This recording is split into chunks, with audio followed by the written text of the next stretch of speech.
LegalizeFreedom.com. Why are we here? Where do we come from? Where are we going? From the nature of reality to the future of humanity.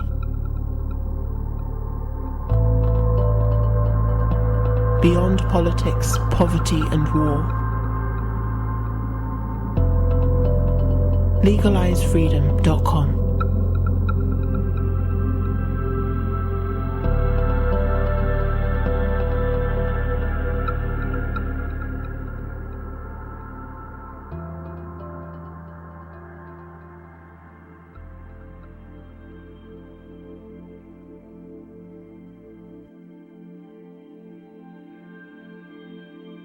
Greetings and welcome once again to LegalizeFreedom.com. I'm your host Greg Moffat, and my guest today is Gary Lachman, who joins us to discuss his latest book, The Secret Teachers of the Western World. This epic study unveils the esoteric masters who have covertly impacted the intellectual development of the West. Running alongside the mainstream of Western intellectual history, there is another current which in a very real sense should take pride of place, but which for the last few centuries has occupied a shadowy, inferior position somewhere underground. In this clarifying, accessible and fascinating study, Lachman explores the Western esoteric tradition as a thought movement with ancient roots and modern expressions, which in a broad sense regards the cosmos as a living, spiritual, meaningful being, and humankind as having a unique obligation and responsibility within it.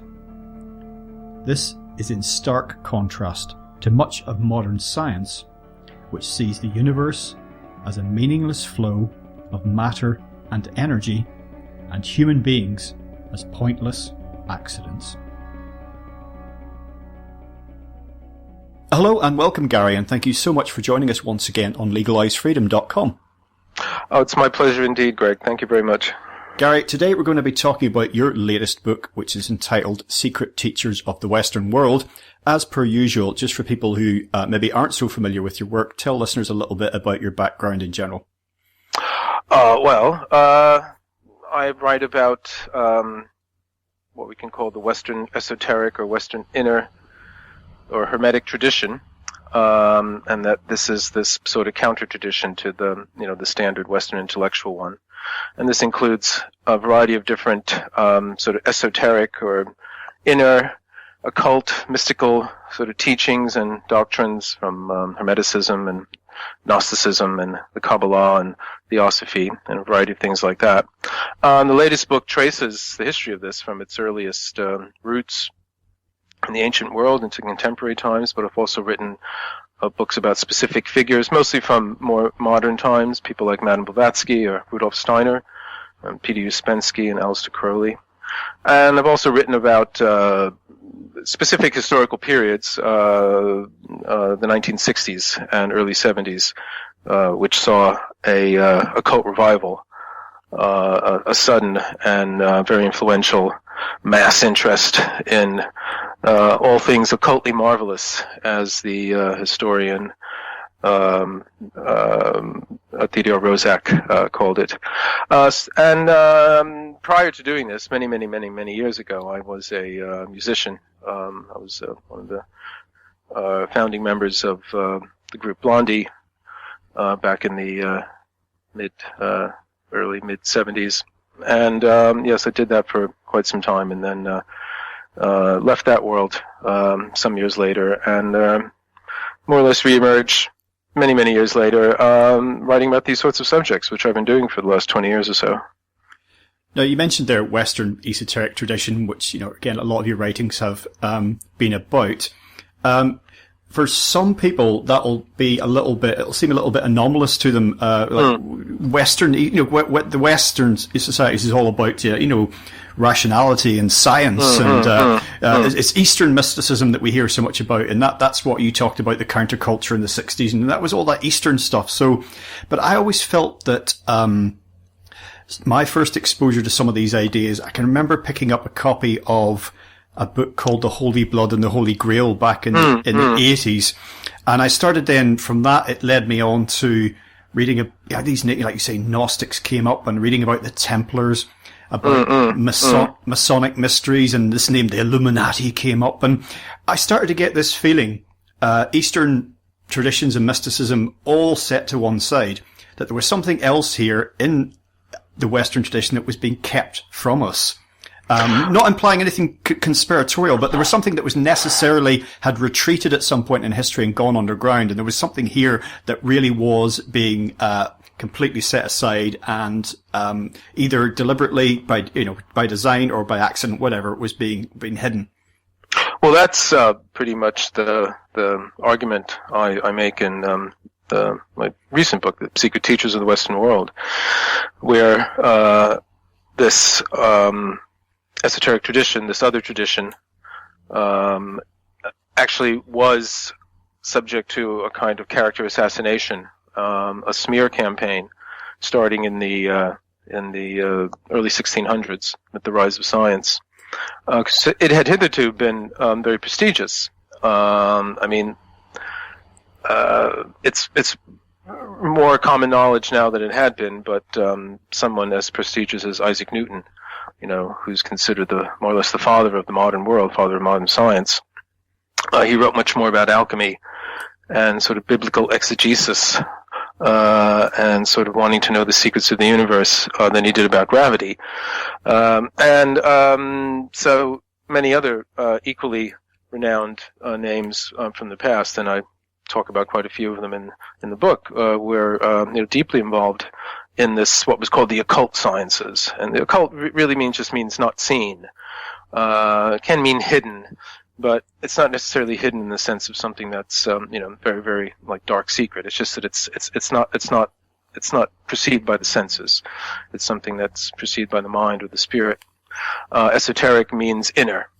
Exoteric is the outer surface of things. The esoteric is the sort of inner core of it, and that can mean both the inner core of a religion, or a philosophy, or a kind of teaching.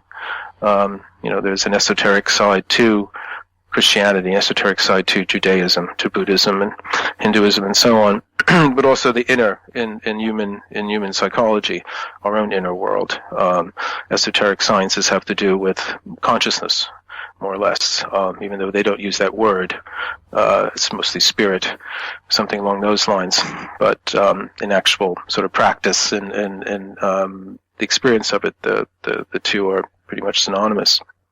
And yes, there's been a long tradition of this in the West, going back to the beginnings of what we would call, the Western mind, or the Western intellectual tradition. One of the earliest people, Pythagoras, who everyone learns about his theorem in school. I imagine they still teach it these days, and who we also know, was supposed to have discovered the octave, and who believed that number was at the center of everything. He's one of the earliest sort of Greek philosophical, early scientific, minded people to emerge out of the previous kind of mythic world. And in the beginning, then, the inquiring Western mind was also interested in this sort of inner kind of experience as well, and that runs through Plato and so on and so on. But yes, you're right. I mean, historically, what happened is that the West became associated, certainly by the 1600s, by the 17th century, with this new,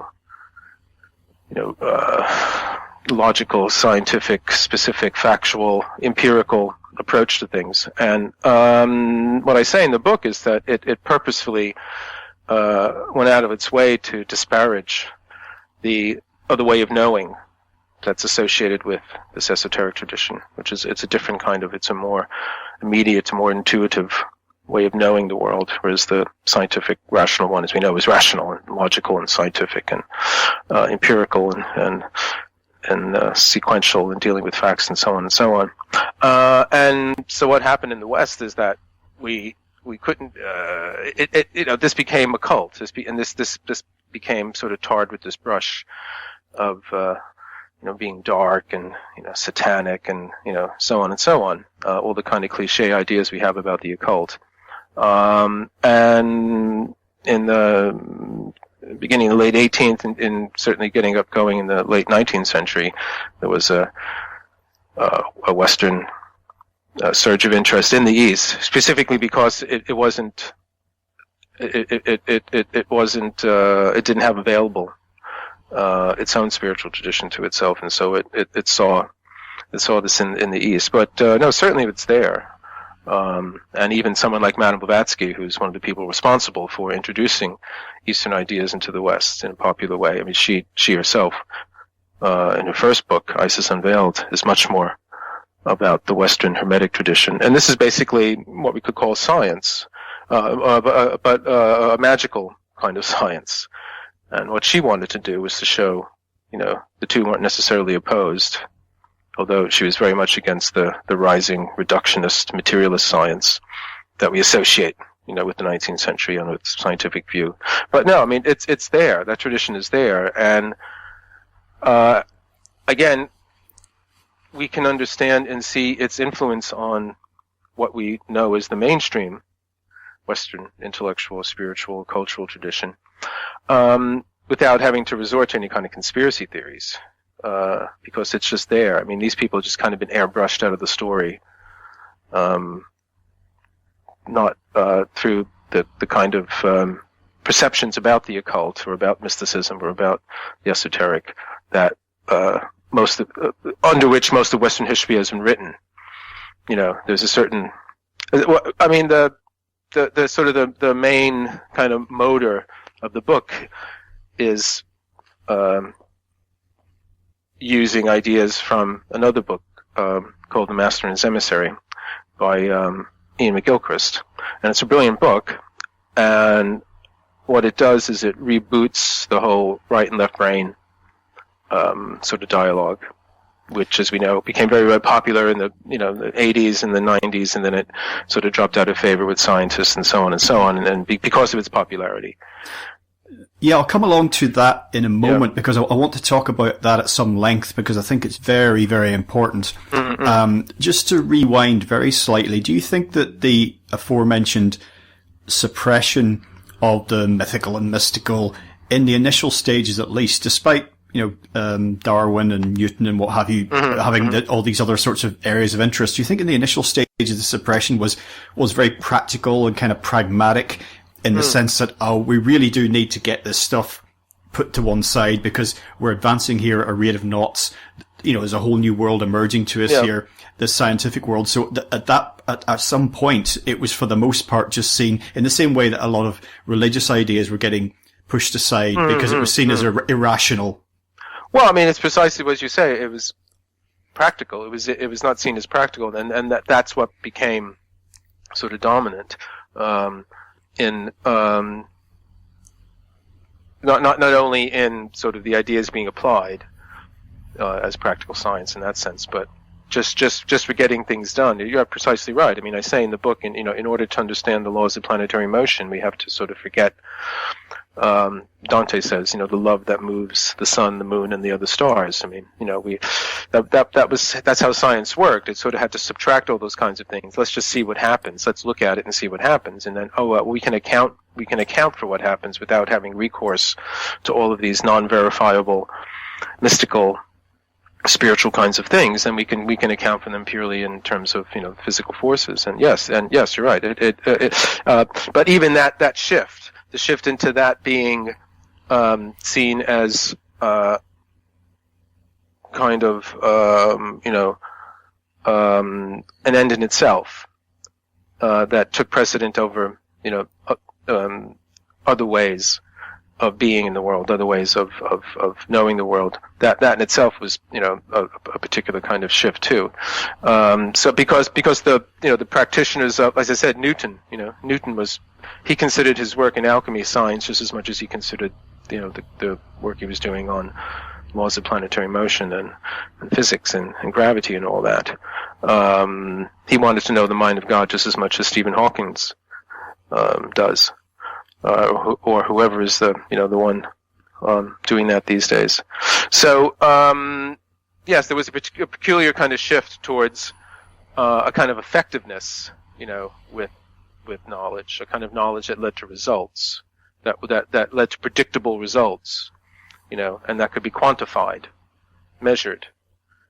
The sorts of things that the Hermetic philosophies, ways of knowing, deal with they're not quantifiable. It's interesting considering the what you're talking about, this timeline of a scientific revolution, and despite some of these pioneering scientists, as you say, having a foot in different worlds, that this gradually begins to change and the emphasis shifts.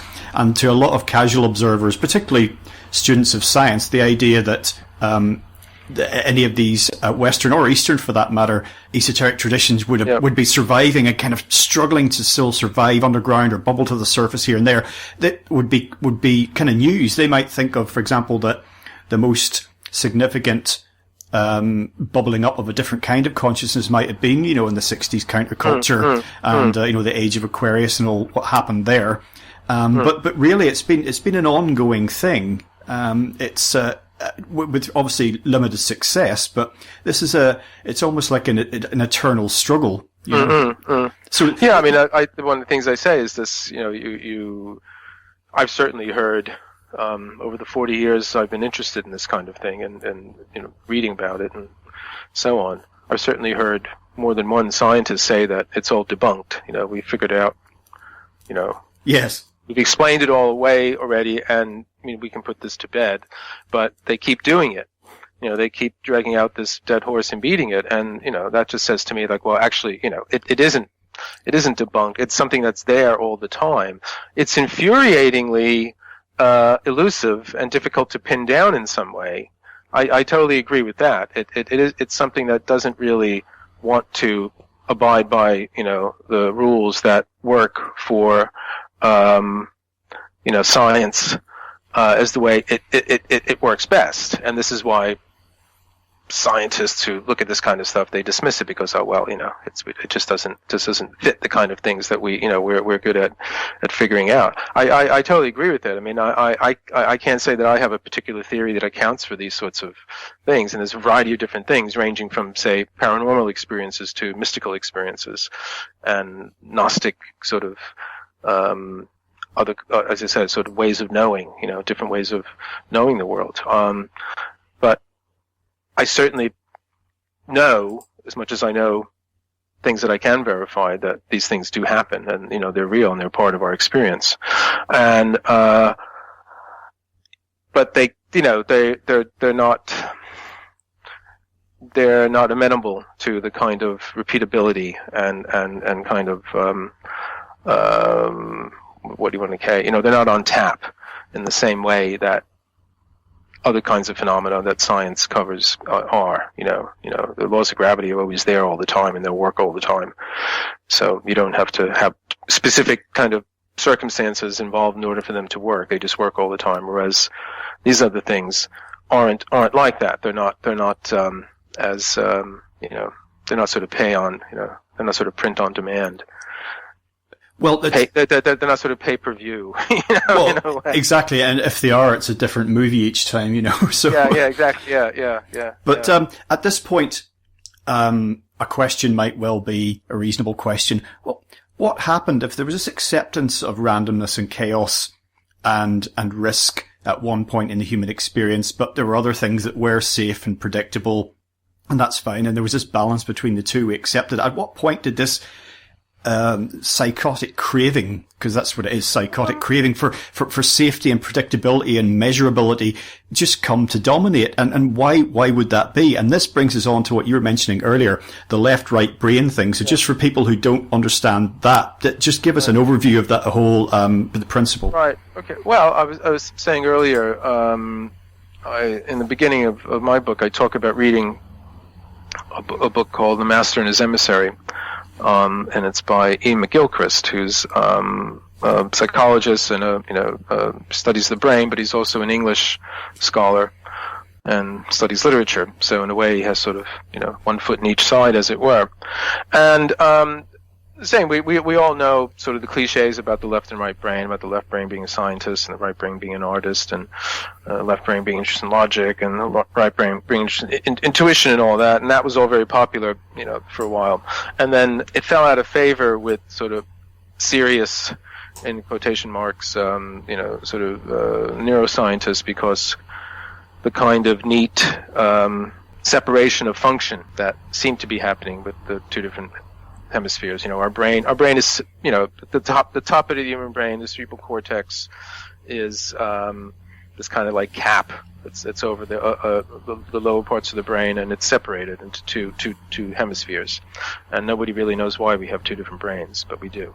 And it seemed to be that they performed different sorts of functions, but then after a while it turned out that actually they more or less do the same thing. I mean, I'm talking in shorthand here, but they're just trying to explain why it no longer seemed an interesting question, why we had two brains. And then, but what McGilchrist has done is he's rebooted this and saying, yes, it may be the case that, both sides of the brain participate in many, or if not all, of the different functions, but how they do, it's not what they do, it's how they do it. They do things very differently. And to make a long story short, the left brain, its emphasis is analysis, and it has a very practical attitude towards the world, and it's our way of dealing with the world. And the way it does this is that it basically breaks the world up into these independent kind of discrete things that it can understand in terms of cause and effect and other more or less mechanical ways of understanding the world. And it's absolutely necessary, but it's interested in sort of facts in parts. It's interested in sort of the bits and pieces that make up the world, because by seeing the world in that way, it can sort of mold it. It can kind of shape the world around it. It's the way we maneuver through the world. Whereas the right brain has a more holistic, immediate kind of all at once, simultaneous kind of perception of what is, and it's a broader, not as tightly focused as the left brain. Left brain's very good at focusing on particular objectives, particular things, where the right brain is more wide open to a broader kind of a deeper, richer kind of immediacy of feeling and meaning and so on. And what McGilchrist says is that what happens is that there's a how they work between each other. There's a kind of rivalry going on between them, and they sort of inhibit each other's excesses. And it's through this kind of inhibitory relationship they have that we get on, and human history has gone on. But he says at different times the left brain seems to gain a certain dominance over the right, and he's pointed out different times in history when that's happened. And he said most recently it started up the time of I was talking about the sort of 1600s, early 17th century, so the rise of science, and then it got a really good boost in the Industrial Revolution, because what the left brain likes to deal with the most is a machine. It's something made of bits and parts that work together, and that it can sort of understand things and make things like that. It can control the world in that way. And Gilchrist is saying that what it's been doing for the last, couple centuries is making a world much more like itself. The whole world outside is sort of being made into a world like the left brain. And there's less and less of a kind of untouched, non-human world for the right brain just to sort of present, just to be with. There's less and less of it. There's less, in a way you can say it's less and less nature. Put it very simple, though McGilchrist doesn't say it in quite that simple a way. But what I'm saying in the book is that if there is this rivalry going on, and I look at some other people who have said similar sorts of things, it strikes me that one of the victims, let's say, of the coup d'état that the left brain has enacted against the right would be the esoteric tradition, because the kind of knowledge, the sorts of things, and the ways of knowing that it's involved with are very much along the lines of the way the right brain knows the world, the right brain interacts with the world.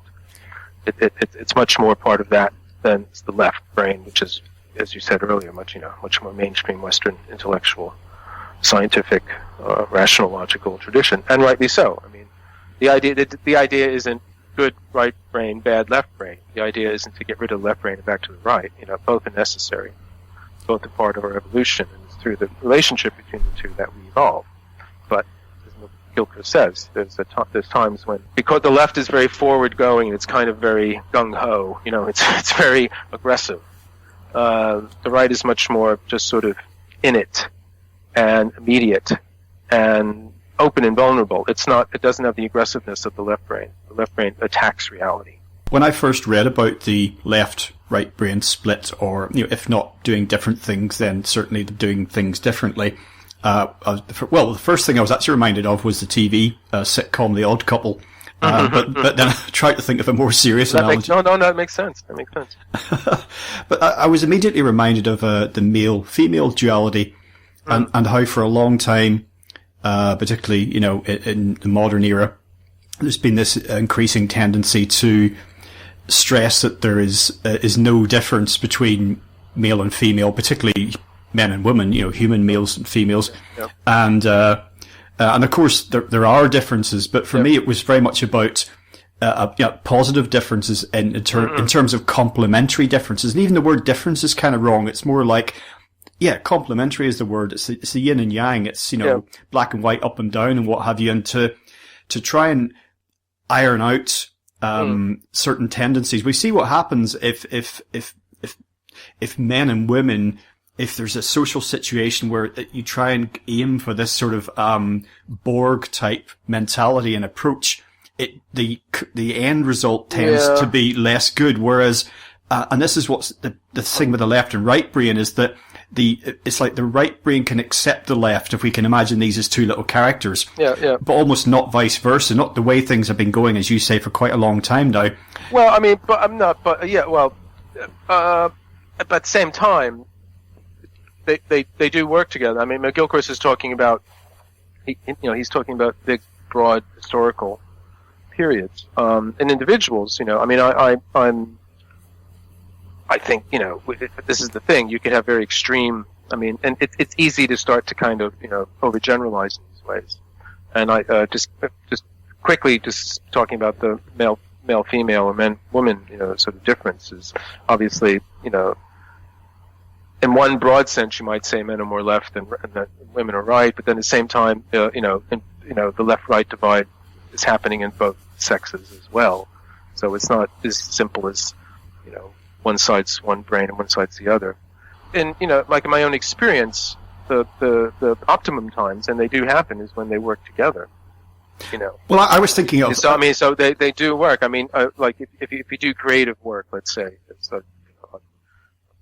whatever it is, I think what I'm doing is halfway creative. So you need a certain, you need one side to provide, say, the inspiration, the kind of hunches and intuitions, the bigger kind of vaguer kind of meanings that have a lot of emotional charge to them.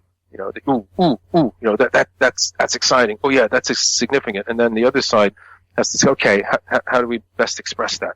And so you sort of take that larger but more diffuse kind of sense of immediate kind of meaning, and then you have to articulate it in a clear way. So the left brain, the more critical one, is the one who's has to choose the right words and so on and so on. So the two do work together. It's not as if we're all completely, overrun by the left and there's no right. But McGilchrist is saying in a broad kind of general cultural sense, it seems to be.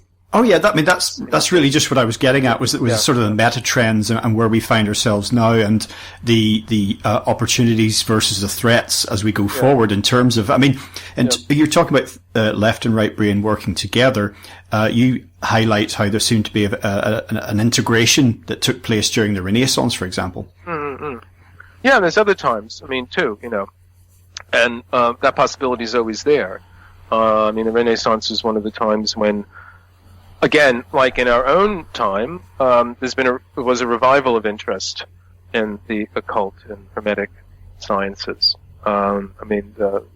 We mostly think of the Renaissance as a time when the ancient Greek writers were rediscovered, mostly Plato, and that's true. But there was also a time when a collection of writings called the Corpus Hermeticum were also rediscovered after being lost for a millennium. And these were considered even more important than Plato. Basilio Ficino, who was a great Renaissance Platonist, had been basically hired by Cosimo de' Medici to translate these Platonic texts that had just only recently been discovered. But as soon as Cosimo heard about the Corpus Hermeticum, he told Ficino to put Plato on the back burner and get to work on these first. So these were considered even more important. And again, this was a time when there was both. There wasn't really the kind of split between science and what we now would call the occult or mysticism, as we see it today. They were sort of both considered, just parts of the pursuit of knowledge. Although we didn't have science in the same way we have it. Obviously, this is a couple centuries before the rise of what we call science proper. But still, there was a sort of this rational inquiry. There was but it was also informed by mostly what we would consider a Platonic kind of science, a Platonic view of the world, which sees the world as the material world basically as a kind of shadow or reflection of a higher spiritual, intellectual, ideal world, much like many of the Hermetic, esoteric, magical traditions of the West.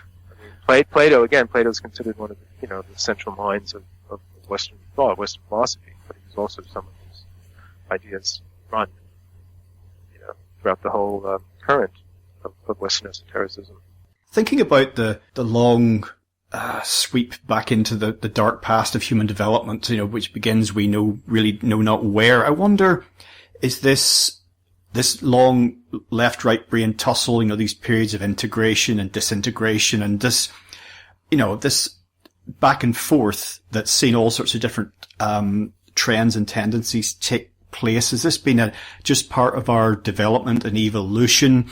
Or did something go wrong? Because a lot of people have written about all sorts of antediluvian disasters and collective trauma, the fall, descent, out of Eden and all the rest of it. Some people say agriculture was a negative development. So I've often wondered if what we've experienced is just this is the development, this is the development of the brain over millions of years, or whether we did kind of take a wrong turn at some point and we're maybe spent a long time trying to recover from that.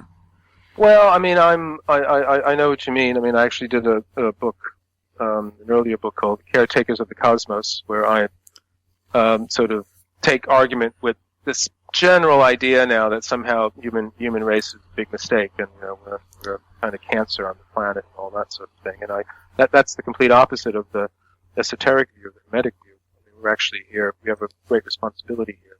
It's to take care of the cosmos, both in the physical world, but also in our mental, spiritual ones as well. No, I mean, yes, there's all those stories of the fall and some cosmic catastrophe. I mean, these are all, as far as the way I see them, they're all different ways to account for. We find ourselves here. We're here. We don't have a rough guide. No one's given us any kind of, instruction what we're supposed to do here. I mean, in a very basic sense, I would consider myself an existentialist because it's from that beginning, that fundamental question of, why, why do I exist, that my own kind of inquiry, begins. And, and yes, and we do have a sense that, the thing with our consciousness, we today, our consciousness, we have a much more left brain, we have a greater ability to stand back from the world, from the immediacy of the world. I mean, this is what the left brain can do. It's a way to separate, and the left brain is also associated with our own I, or our ego, the sense of me being a, specific individual, unique, identity, that's different from the world around me and the people around me. I mean, that's something that's associated with our left brain. And so, at an earlier time, I think there's good reason to believe that we had a consciousness that was less like that. It was much more what I call participatory. I talk about this in an earlier book called The Secret History of Consciousness, where at an earlier time, probably the last sort of vestiges of it were in the sort of the Bronze Age.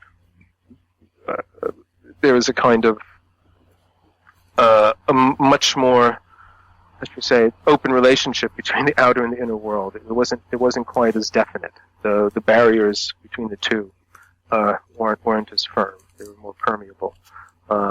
Again, and that would also mean less strong a sense of a unique individual I.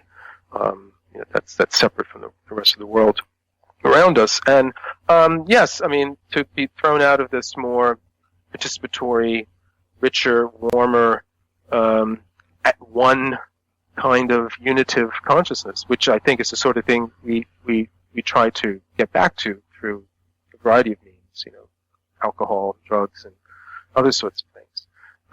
Because left brain consciousness is a burden. You feel the separateness. This is why you have existentialism. This is why you have these kind of crises of identity and meaning, because you don't feel supported by anything other than your own self, your own ego. And you look around you and you see this world that's utterly strange and oblivious to you and all that. And, what is this about? And why do I exist? And all that. And that other richer participatory consciousness, those sorts of questions don't arise. You feel. You feel this connected to things around you, and so that kind of alienated self-inquiry doesn't even begin. The separateness that prompts it, you don't experience that, and so we try to regain that. And so yes, and so in some sense, there's a sense that we left this heavenly, paradise of kind of bliss. But in terms of revolution, we had to leave, just like, the birds have to get kicked out of the nest. I mean, my own feeling is that we didn't fall, we kind of jumped, we parachuted, into, from that kind of cozier, warmer, unitive consciousness into this, much more difficult, unsatisfactory one. And, I mean, there's different accounts of how that happened. The classic book, Julian James's book, The Orange Consciousness and the Breakdown of the Bicameral Mind. I mean, he posits that sometime, again, in sort of in the late Bronze Age, probably around 1300 BC, there was a series of catastrophes around the Mediterranean, natural catastrophes and volcanoes and earthquakes and tsunamis, but also kind of pirates and these people called the Sea People, who ravaged the coastal areas, and a combination of all these things somehow forced this earlier kind of unitive, more intuitive kind of consciousness to break down.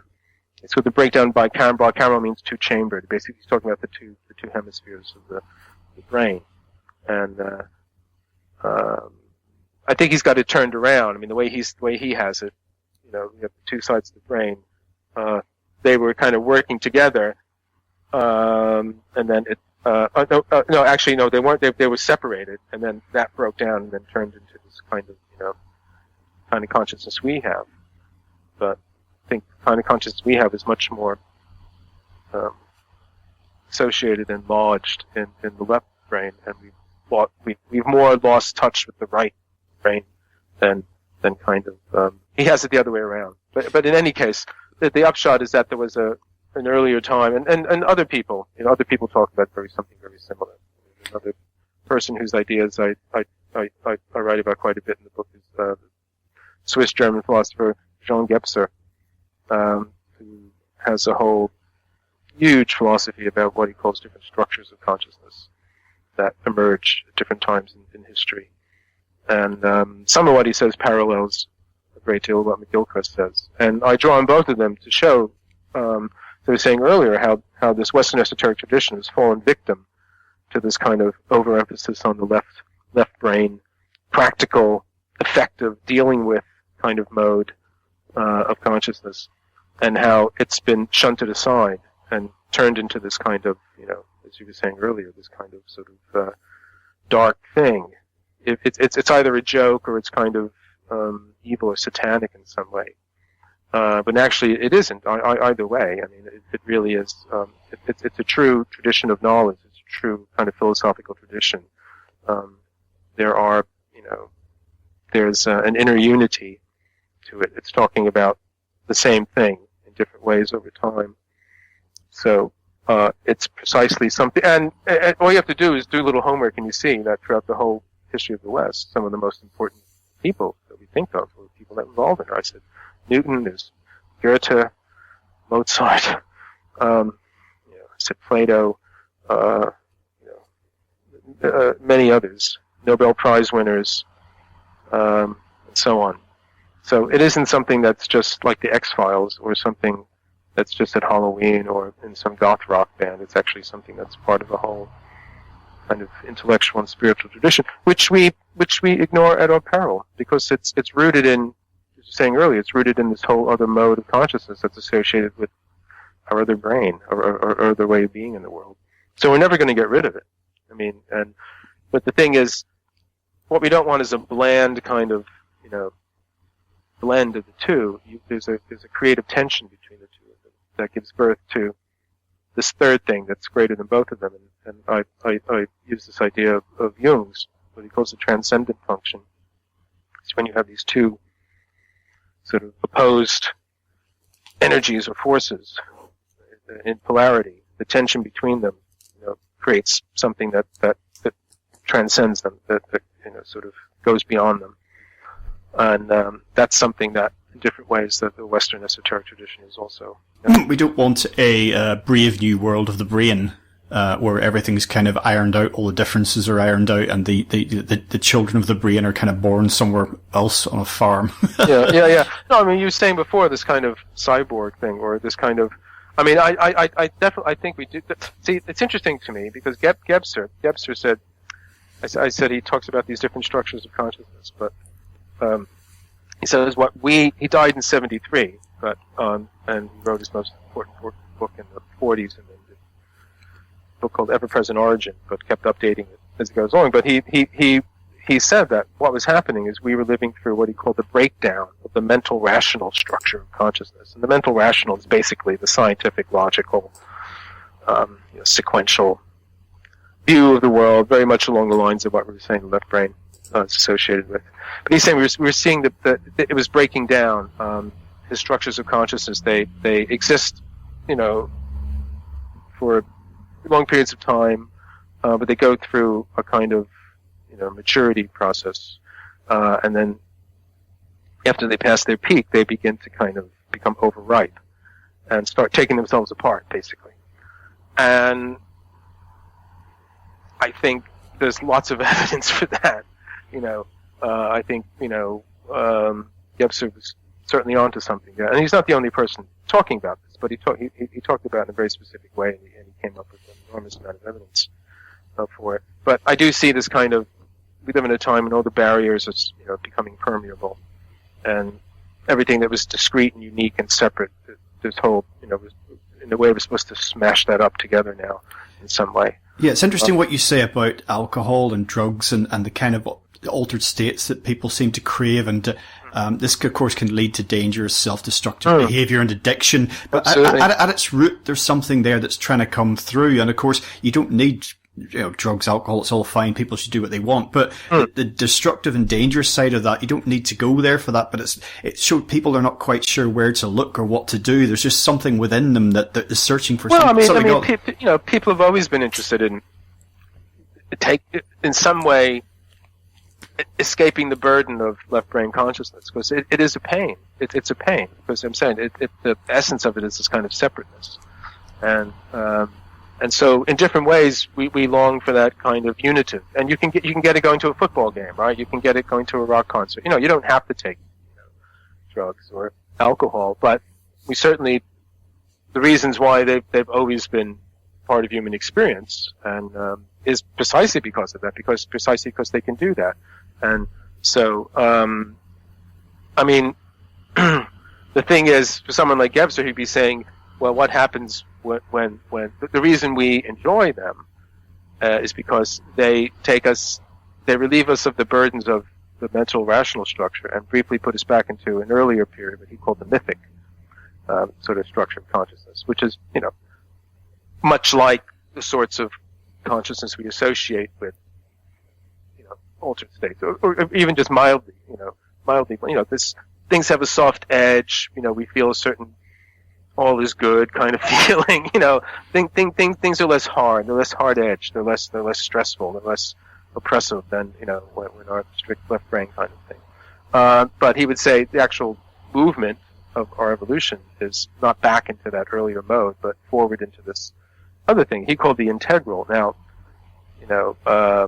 again, we could have a whole conversation just about that, of what exactly that means. There's some, I have some discussion of it in the book and all that.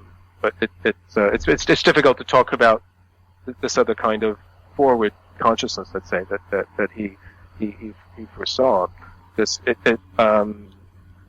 Rather than stepping back into an earlier one. This is like, I think, what's his name? Ken Wilber got a lot of mileage out of this, the sort of the pre-trans fallacy, where, some people mistake going to a previous mode of consciousness as a transcendental experience, meaning that you're going forward into a higher one. You're actually, slipping back into a more primitive one. The kind of Dionysian unitive consciousness, let's say at a rave or, a festival or something like that.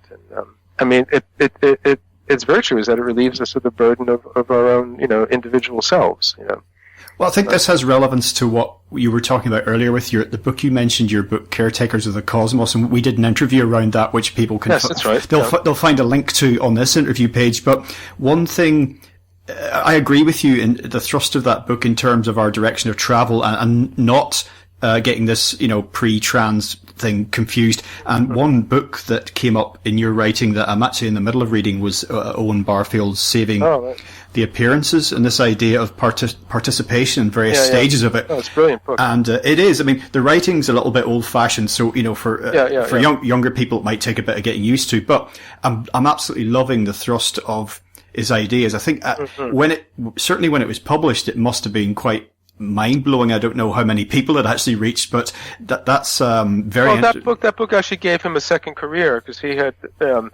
just briefly he started out. He was a writer in the 20s, and he was a close friend of C.S. Lewis, and he knew Tolkien, and he was part of that Inkling group.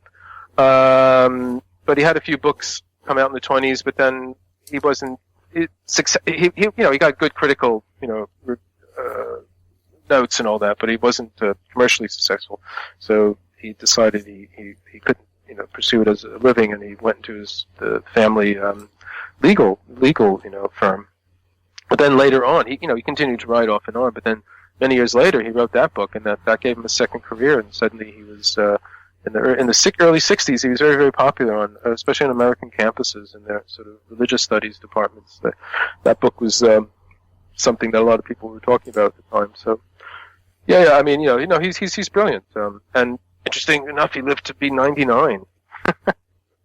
You got to interview him, didn't you? Yeah, I did. Yeah, a couple of years just before he died. I'm pretty sure I did the last interview with him. So it would have been 1996.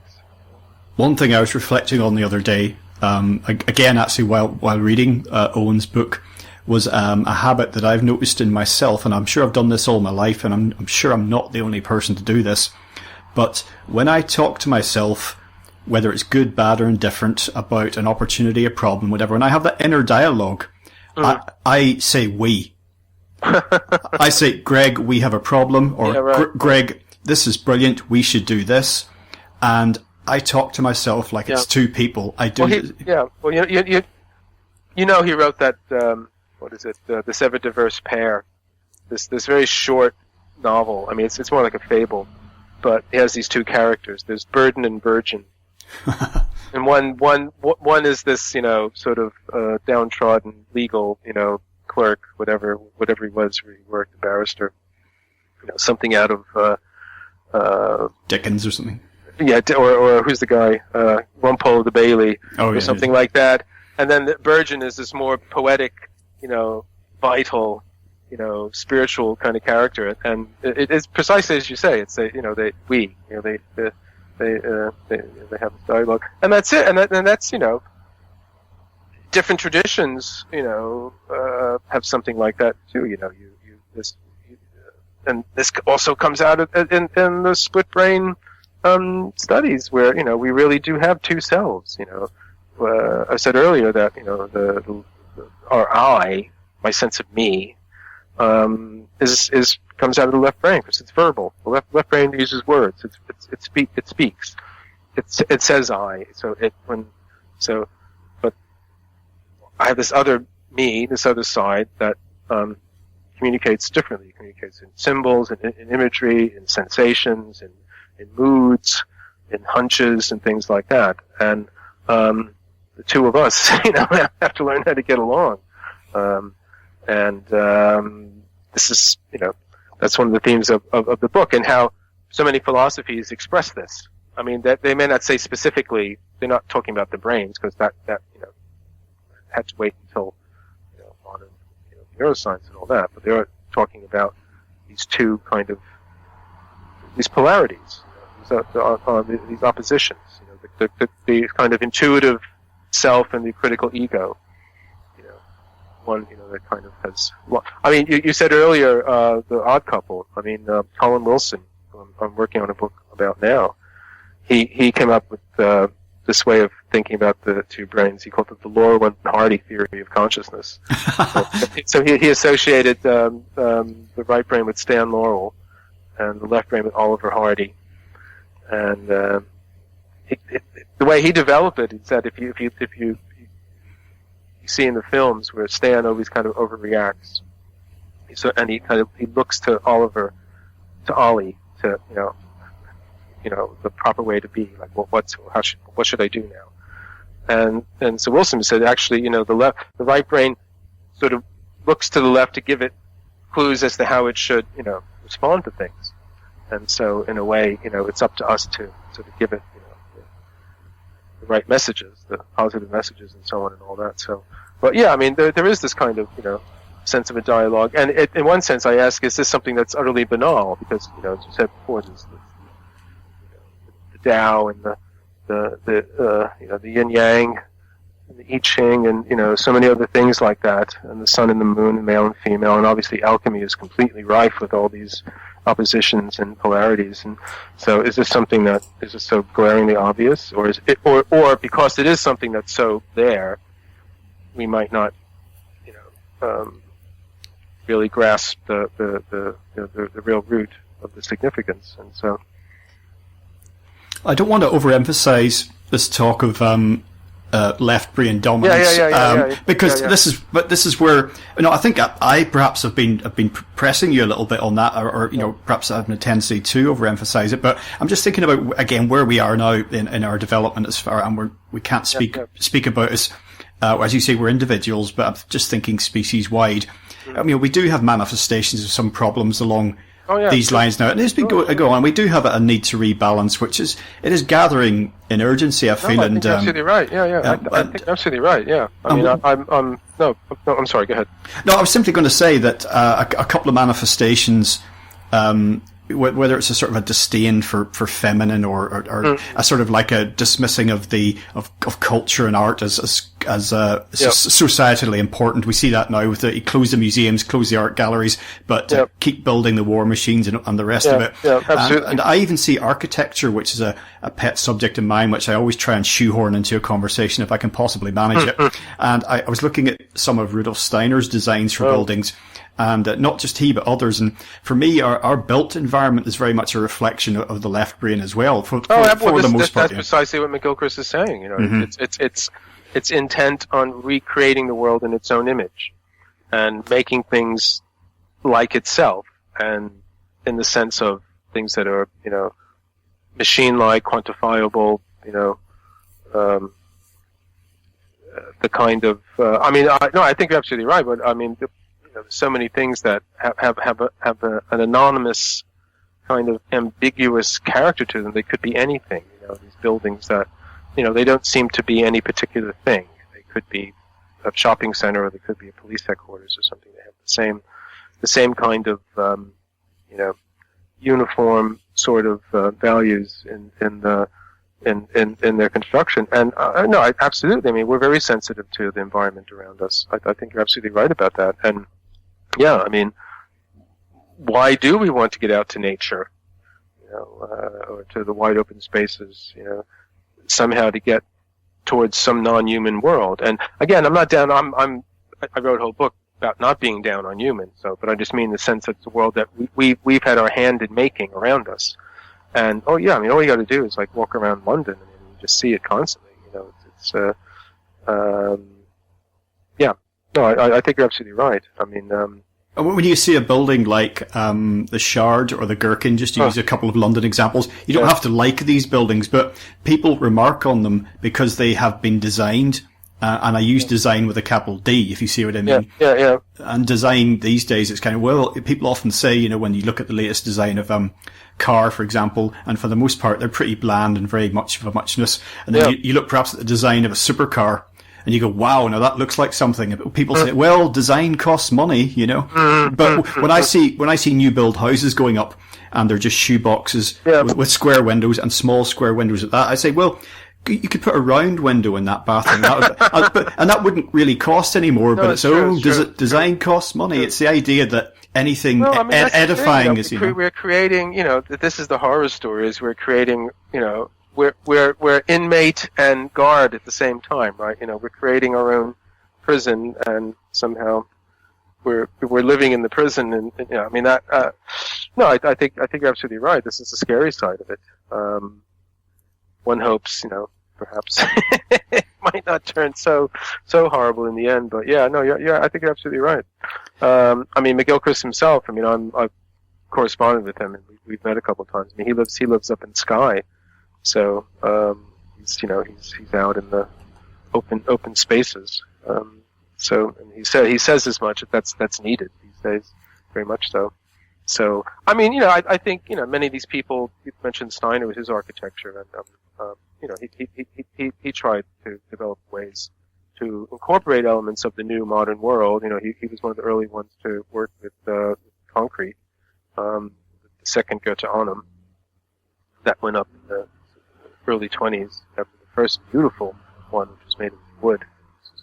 From everything we've seen about, absolutely remarkable building. That went up in flames. But, he was very aware of how the interior spaces, affect us and how they can draw on the cosmic forces. And that's a very hermetic idea, in different ways. People like Ficino, his ideas influenced architects and artists, Michelangelo, people came after him, but he reopened the Platonic Academy, or started a new one there. Cosimo started it, but made him the head of it. And then those ideas informed, a great deal of the art of that time. So, but this is, we have, you're right, the thing is, we have the ability to do it. But as you say, the powers that be, it's the bottom line, it's the money. This is the practical, functional, dealing with mode of consciousness that dominates now. Art and stuff like that. It gets lip service. It gets some money and all that, but it's just kind of icing, on the cake and all that. But I think one has to. At least I try to do it. And this book is a history, of. So I try to have a little bit of a meta stance to these kinds of things, so that you can see them in a broader picture. So the potential for a kind of creative collaboration between the rival modes of consciousness and the modes of, the one thing I wanted to say is, even if all the stuff about the brains themselves turns out to be not quite as we think, these two modes of consciousness are certainly there, wherever they're anchored, wherever they're located or something. I certainly do think they are associated with the two different sides of the brain, but they're there whether that's the case or not. And we do need the other side. I mean, this is why we have some of the most influential minds of the time, people investigating the secrets of the universe and the beginning of time and all that. And, they basically fundamentally are saying, well, there's no point to any of this. Yes, the universe exists, but it doesn't exist for any particular reason. There's no reason why we exist. We're all sort of chance products of a mindless, kind of oblivious process. And well, all of this reminds me on how the public react to science as well, and it ties in exactly with what we talked about earlier about looking for that right brain state of consciousness and about wanting whatever you want to call it, art and culture, and this, something other than 9 to 5 and investment banks and war and all the rest of these, wanting something else other than that in your life. And what people are looking for is meaning. And in terms of science, they want to know why, not how, but they're not being told why, because we don't know why. Science can't answer that question. It doesn't have the means of answering that question. And that's fine. And it should just say, well, we don't ask that question. And many scientists do, but there's also some who kind of say there's no point in asking it because, precisely because we can't answer it. And just to say about art too, I mean, there's a great deal of art that's just as negative as the kind of, it reaches just as negative conclusions as this kind of science I was talking about does too. There's a great deal of real negative, pessimistic art and culture out there as well. So it's not as, I'm not saying you're suggesting it, but it's not as simple, breakdown as art versus science or something like that. It's there's a whole kind of set of assumptions that we've lived under, I think, for many, many years, well, centuries now,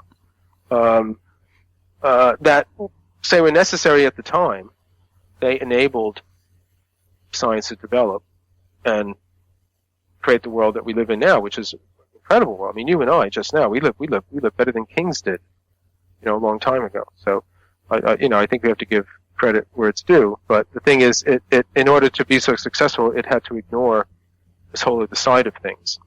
And that wouldn't be so bad if that whole other side of things could develop as well without having to fight, against a whole mindset that basically is saying, not only do we have to ignore you, but we ignored you for good reason because, you're just basically, nonsense. I mean, that's the whole thing, but precisely because this right brain, mystical, esoteric mode, poetic mode, whatever you want to call it, it can't produce results in the same way.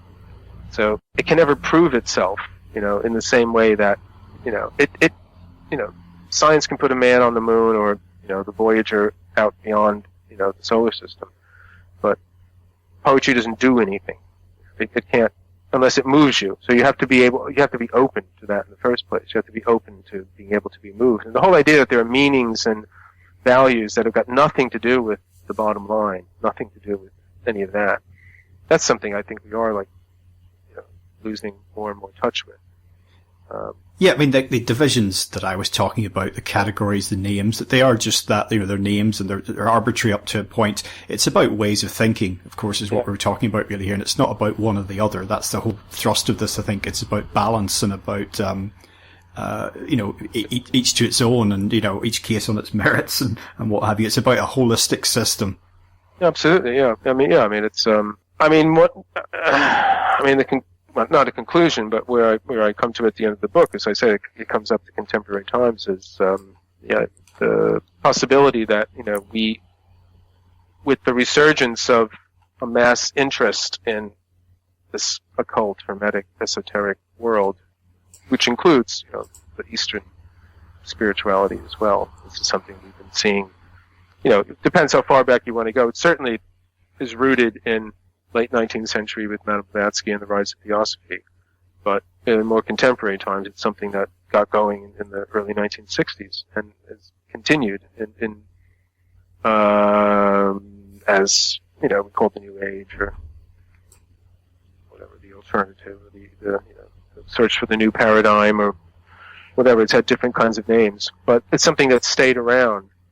And I would say it stayed around because it's a felt...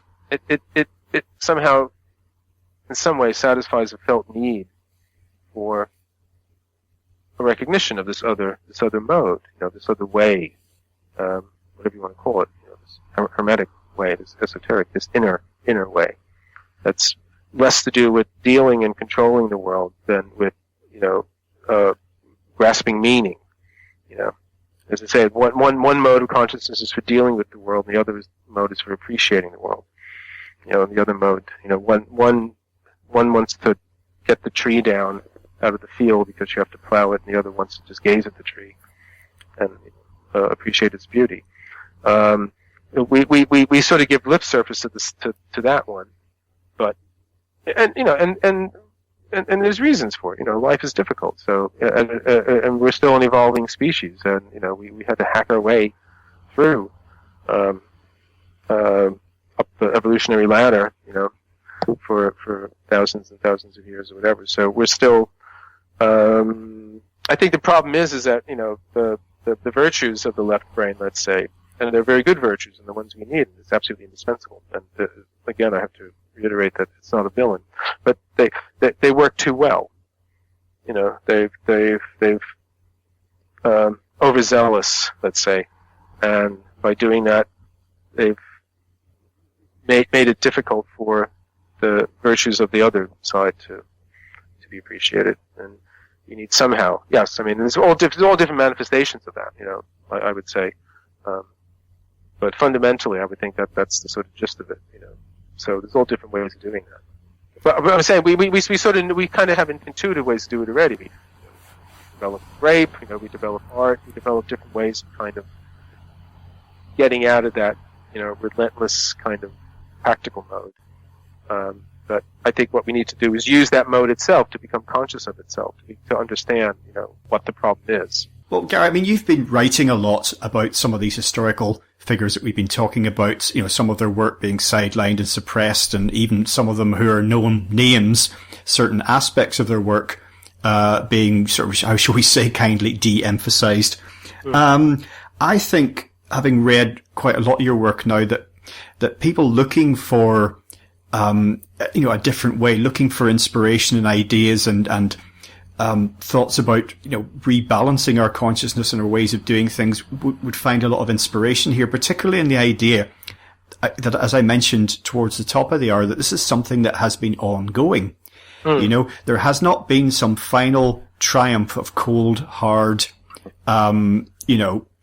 mechanistic science to the exclusion of everything else. All of that stuff, as we've talked about, is important, but it's one aspect of who we are and what we do.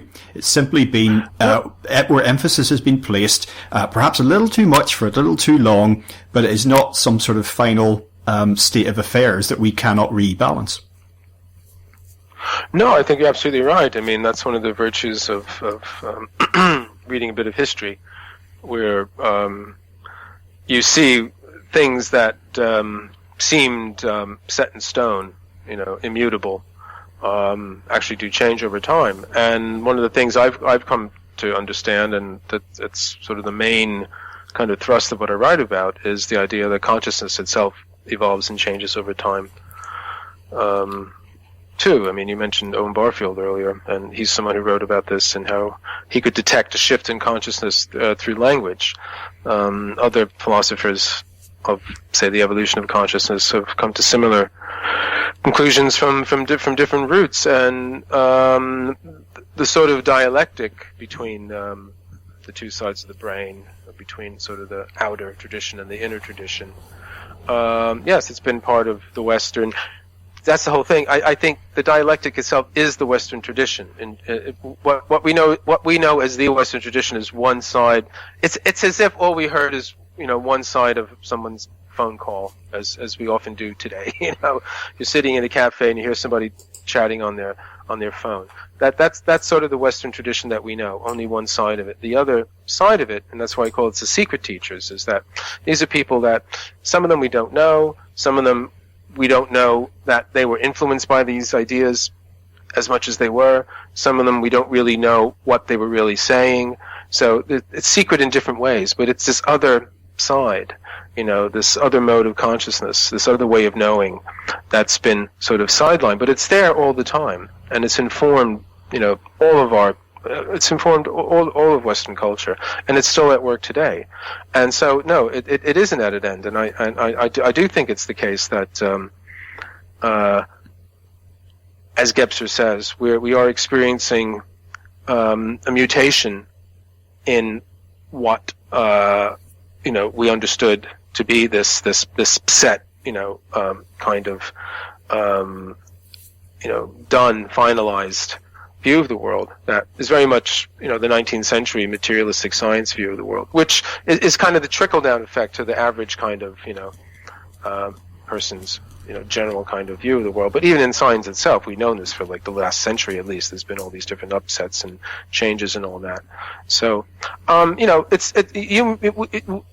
as a species, we need a sense of security. We need a sense of something being stable and permanent to some degree, so that we can build on it, we can live, we can make plans at the same time, and so we tend to want that to be the case in different ways. And you can see the history of the West as a kind of tension between the people who want to maintain a particular point of view because it's a very good one and it's worked and it served its purpose excellently, and others who can see, well, actually, it's we've moved beyond that, and there's this, and that's a dialectic between our need for security, but also we have a need for the adventure, to change, to develop, and so on and so on. So I think we're certainly going through a time now where, and these things, they don't happen overnight. That's the other thing too. People talk about some, singularity or some kind of sudden shift in things. They don't. We don't experience them on our everyday level like that. They may seem sudden in historical time, but that's sudden in historical time is actually over quite a few years. Not to say there aren't these ruptures and breaks and fractures in history. I mean, you talk about something that was permanent and then isn't. Like the USSR, the Soviet Union. When I was growing up, it was the other major superpower, and it was going to take over the world. Now it doesn't exist. So there are these kind of sudden, collapses of things. But just in answer to what you were saying, yes, I think you're absolutely right. I mean, we're involved in something that's still going on now, and that's what makes it living. Well, I think also that for those that speak about a singularity and its inevitability and its imminence, and those who speak about the fact that we're all doomed, and human extinction is also inevitable. Yeah. All life on them. I think that those polarities just reflect the sort of black and white thinking that we're talking about. That's not helpful. It's just got. No, I agree. Yeah. So, and to use your tree analogy, you were talking earlier about the idea that some of us want to just gaze at the tree, or some mode of thinking wants to gaze at the tree, and another mode of consciousness wants to tear the tree down because we need to plough the field. We see, and not to be too fanciful here, but we see in more holistic ways of doing, not just of thinking, but of actually doing practical human things, whether it's a built environment, agriculture, the sort of things that we need to do to be healthy and happy on this planet, to work with the rest of the life on the planet, to sort of balance. We see in a lot of systems now, grassroots, localized trends in these directions, literally to say things like, okay, well, we do need to plough some of the land, but we also want some trees to gaze at. Guess what? We can have both. And this is not, I can already hear in the background someone saying, but there's 7 billion people and counting, and we have to feed them all. I'm not saying here's my guidebook for practical solutions for everything. I'm simply saying that if we approach things with how can we do it in this balanced way, rather than saying, well, our starting point should be that it's impossible, that we have to go, 100% in one direction or the other. I don't see that as particularly helpful. We should start and say, well, what do we actually want the outcome to be, and then work from there. Well, I mean, you're absolutely right. I mean, you're absolutely right. I guess it's having to deal with immediate problems, but having a long-range vision at the same time, and sadly, politicians, generally feel like they have to deal with the immediate kind of thing, and they don't think in terms of long-term. But I mean, the ability, I think, to solve these problems exists. I think it's, again, this may sound like a cop-out, but it's more to do with ourselves, and it has to do with being able to see things from a different perspective. No, I think you're absolutely right. I think one of the problems of this mode of consciousness that Gebser this structure of consciousness that Gebser is saying is breaking down, that it is this kind of either or, and that's very left brain too, and there's a manic sense to it when it feels stress and it feels uncertainty, and this is when it has to be this kind of definiteness one way or the other, or one thing or the other. But I think you're absolutely right. I think the potential to do both things exists, and I can only hope that it will. We will be able to give ourselves enough time for that to be more and more apparent, more and more self-evident. Well, I've looked at some of the work that, again, to think practically, some of the work that for example, people at Schumacher College are doing down in the south of England, or the Centre for Alternative Technology over there in Wales. And I'm not suggesting by any means that it's just going to involve folks like that and a smooth transition. Even thinking of the Transition Towns movement, the whole thing may become extremely messy. There may be a period where it's deeply, deeply unpleasant for a lot of people. Yeah. I mean, that's the thing. But one does. I mean, I think we have a kind of morbid, romantic idea of the breakdown, and everyone's kind of been talking about that. I mean, sort of the end of Western Civ to me is just like that's been like since at least the 70s. I mean, so that's when I first started hearing about that's what was happening. Because the earlier, when I was a kid growing up in the 60s, it was the opposite idea. It was like, it was Star Trek. It was moving out, the new frontier, and all that. But this kind of decline of sensibility has been going on, I think, for a while. And then in a way, we all kind of want it to happen. Though I have to say, I am, in one sense, I think it's a good thing there's been so many apocalyptic disaster films, because we maybe can exercise ourselves of this sort of imagery, this sort of imagination, this apocalyptic imagination on the screen, and so we don't have to kind of try to live it out. I mean, again, I think that's another left brain kind of thing. It wants this kind of absolute, solution to something. Well, the reason I mentioned that it might get messy as we move through whatever it is ahead of us was in order to not to romanticize it in a right brain way either, but ultimately that we're moving through a situation that that will have its back and forth, and it has its grey areas. Well, yeah, absolutely. And that for every moment of ugliness or catastrophe, there's going to be something that's moving us closer towards balance. Darkest before dawn and those sort of ideas. And I don't know what the future's going to look like, but I anticipate that centuries from now there will be a human civilization on this planet. And I hope it will be a more integrated consciousness. I trust that it will be at some point, whatever that looks like. And whether absolutely, no, I'm all for that. I mean, I end on a hopeful note. I think. I'm not interested in saying what the new age is around the corner, because again, if you just look at history, there's been hundreds of new ages. They've been around since recorded history. But the potential for kind of creative collaboration between our two polarities, I think, is there, and I think that's possible. And I'm definitely hopeful. I mean, but one of the things I don't say in the book, but I've said elsewhere in conversation with people, but don't look on the news, for evidence of this, I mean, it's the sort of thing I don't think you can point to stuff in current events and say, that's evidence of one way or the other, because everything could be interpreted in many, many different ways. But I definitely have a hopeful feeling, because I can see in the past that, yes, this kind of creative integration has happened before. And so there's no reason why it can't happen now, and it needs to. And that's another thing too. It generally happens when it needs to too. There's a kind of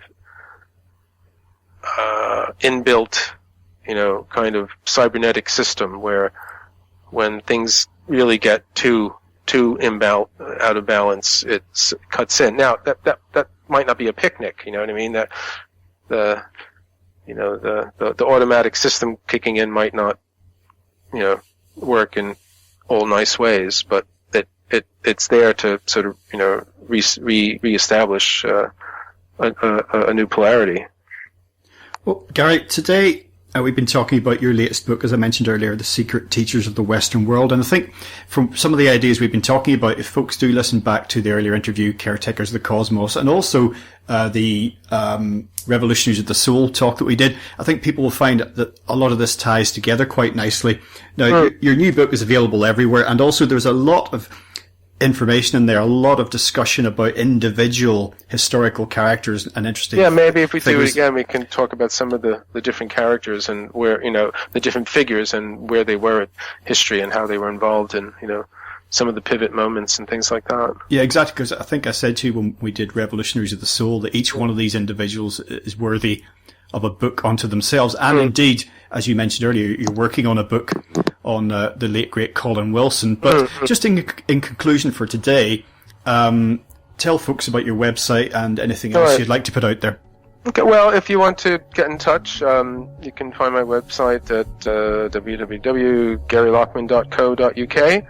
And, check it out. I have a lot of stuff there. There's quite a bit of stuff available on different sites at Reality Sandwich, their website, and the Daily Grail.